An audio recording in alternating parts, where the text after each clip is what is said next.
बिस्मिल्लाहिर्रहमानिर्रहीम। अस्सलाम वालेकुम दोस्तों, बिलाल कॉन्सेप्ट्स में आप सबको खुशामदीद। आज हम बात करने वाले हैं इंटरडिपेंडेंसी के बारे में।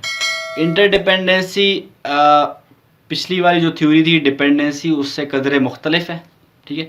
इसके प्रोपोनेंट्स रॉबर्ट जो आपके कोहेन है और जोसेफ नायस के मेन प्रोपोनेंट्स हैं, ठीक है। तो ये क्या कहते हैं, ये कहते हैं कि मिलिट्री कॉन्फ्लिक्ट जो है ना अब वो महंगा हो गया बहुत। मिलिट्री अपनी आर्मीज को भेजना, मैदान जंग में फड्डे करवाना, ये अब थोड़ा महंगा पड़ गया है सिस्टम। और दुनिया जो है ना अब इंटरकनेक्टेड हो गई है, लड़ाइयाँ कम हो गई, इनका कहने का मतलब है, ठीक है।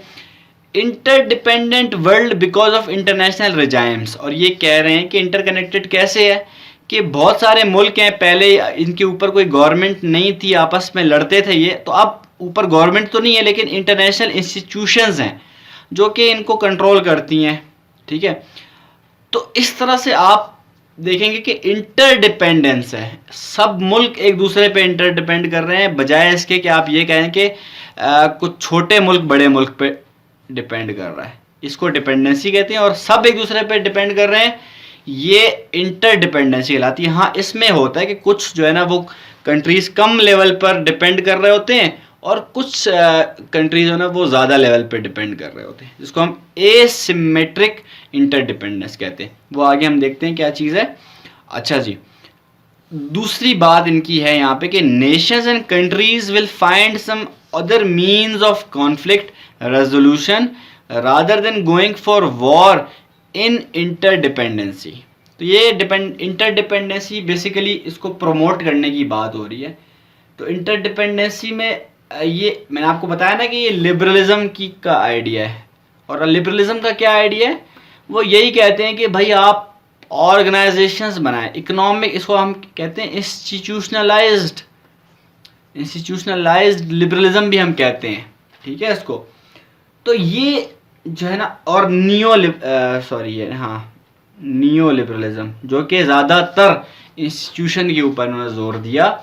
तो ये उसी को यहाँ पर जो है ना वो पेश करते हैं, इंटरडिपेंडेंसी की थ्योरी को पेश करते हैं और कहते हैं कि भाई इंटरडिपेंडेंसी है, लिहाजा कुछ उसूलों पर अगर काम किया जाए तो फिर आप पीस को अचीव कर सकते हैं और जो है ना वो आप प्रॉस्पेरिटी को अचीव कर सकते हैं। मेन कॉन्सेप्ट्स देखते हैं।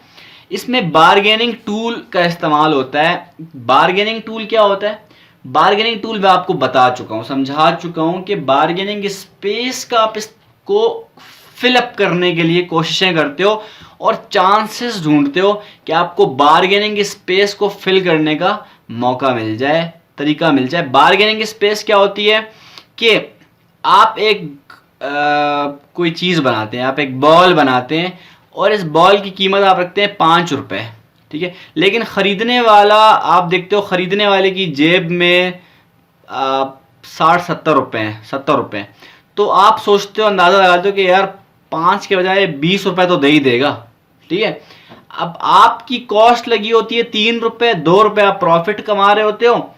पता चलता है सामने वाले के पास ज़्यादा पैसे हैं तो आप 20 रुपये का जो है ना बेच देते हो।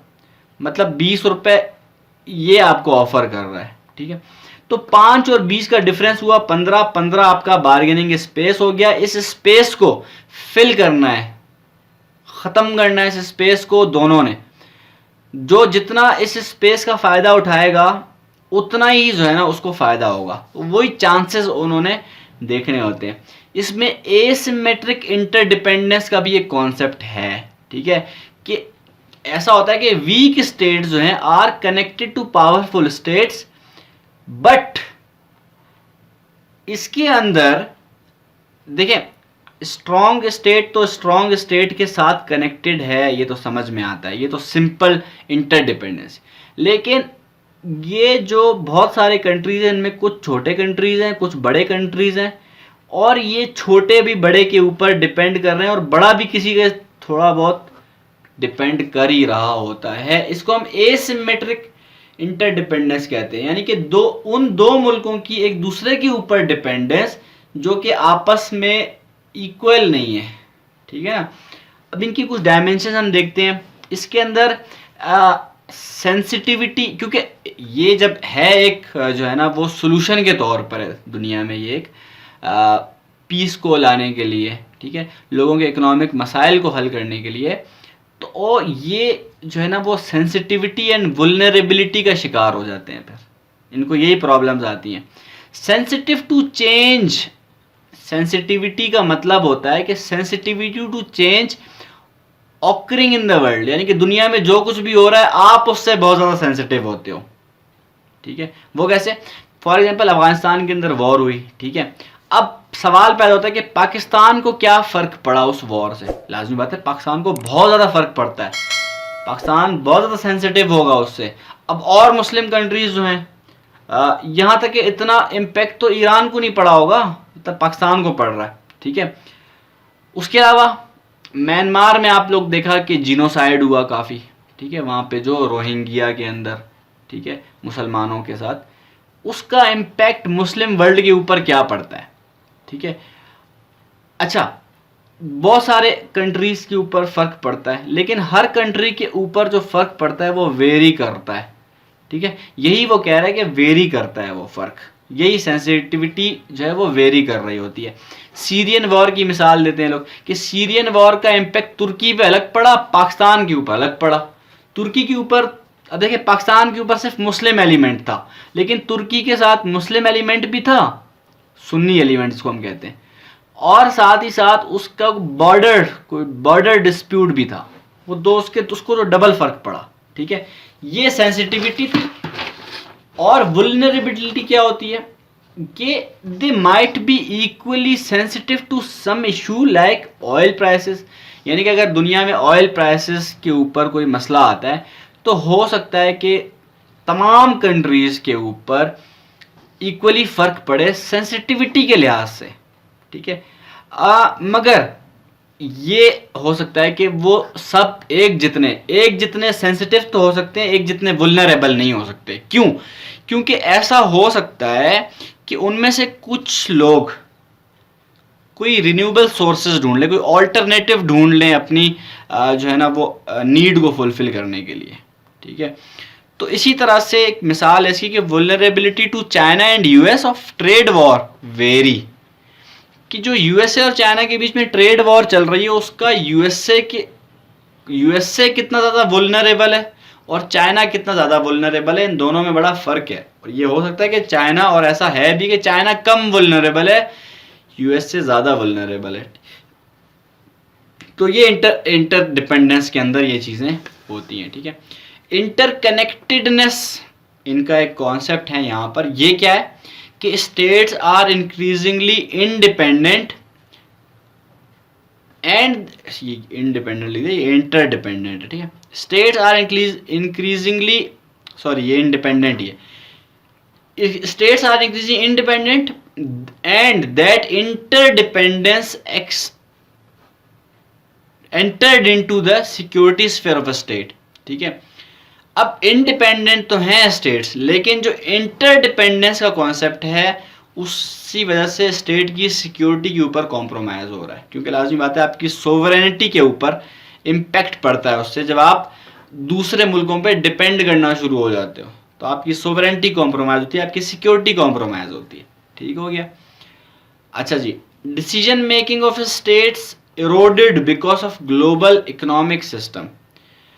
अब जो स्टेट्स हैं ना, जो कि रियासतें हैं, वर्ल्ड गवर्नमेंट तो है ही नहीं ना कोई, वर्ल्ड जो ऑर्गेनाइजेशंस हैं उनकी बात नहीं हो रही है, मगर जो स्टेट्स अपनी डोमेस्टिक मार्केट के लिए जो डिसीजंस लेते हैं वो अब डिसीजंस का भी बेड़ा गर्क हो गया। अब वो डिसीजंस भी आपके लिए कौन ले रहा है? वो आपकी ग्लोबल जो ऑर्गेनाइजेशंस हैं वही ले रही हैं, ठीक है। The more the interconnectedness increases, the more it will become sensitive to disruption in the world. जब इंटरकनेक्टेडनेस ज़्यादा होती है तो सेंसिटिविटी भी ज़्यादा होती है, ये रिस्क फैक्टर भी यहाँ पर एक आ जाता है, ठीक है ना। ये भी आपने ध्यान में रखना है कि इंटरकनेक्टेडनेस एक रिस्क फैक्टर भी सामने आता है। ये रियलिज्म को 3 तरीक़ों से चैलेंज करते हैं, कि रियलिज्म को कहते हैं कि आप 3 तरीक़ों से गलत बात करते हो। कैसे?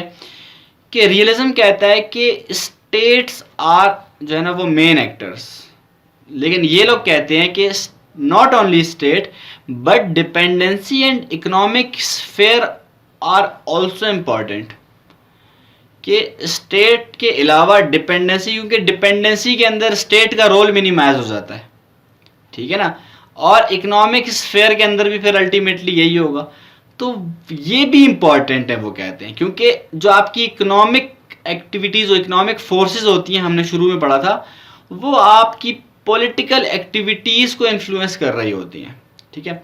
उसके अलावा रियलिज्म दूसरी बात करता है हाई एंड लो पॉलिटिक्स की। वो कहता है कि हाई पॉलिटिक्स जो है आपकी वो सिक्योरिटी और लो पॉलिटिक्स आपकी ट्रेड है, लेकिन जो आपकी इंटरडिपेंडेंसी वाले हैं वो उन्होंने इसको रिवर्स कर दिया। उन्होंने कहा है कि हाई ट्रेड है और लो जो है ना वो आपकी सिक्योरिटी है, ठीक हो गया।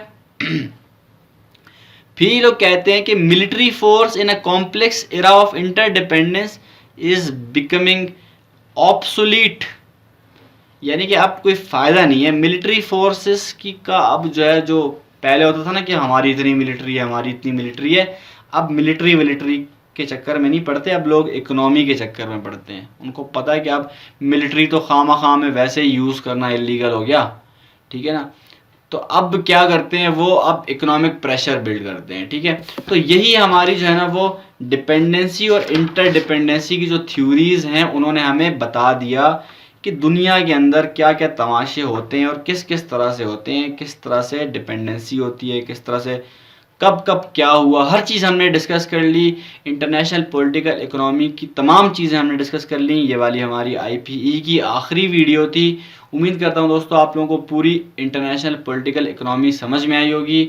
अगर समझ में आती है तो इस वीडियो को लाइक करें, बल्कि तमाम पूरी जो IPE की जो सीरीज़ है उसको पूरी को लाइक करें, दोस्तों के साथ शेयर करें, कमेंट करें फीडबैक में, और चैनल को सब्सक्राइब करना बिल्कुल भी ना भूलें ताकि मुझे भी मोटिवेशन मिले आप लोगों के लिए अच्छी वीडियोस बनाने के लिए। मैं मिलता हूँ आपसे अगली वीडियो में, तब तक के लिए अपना ख्याल रखिएगा। अल्लाह निगहबान।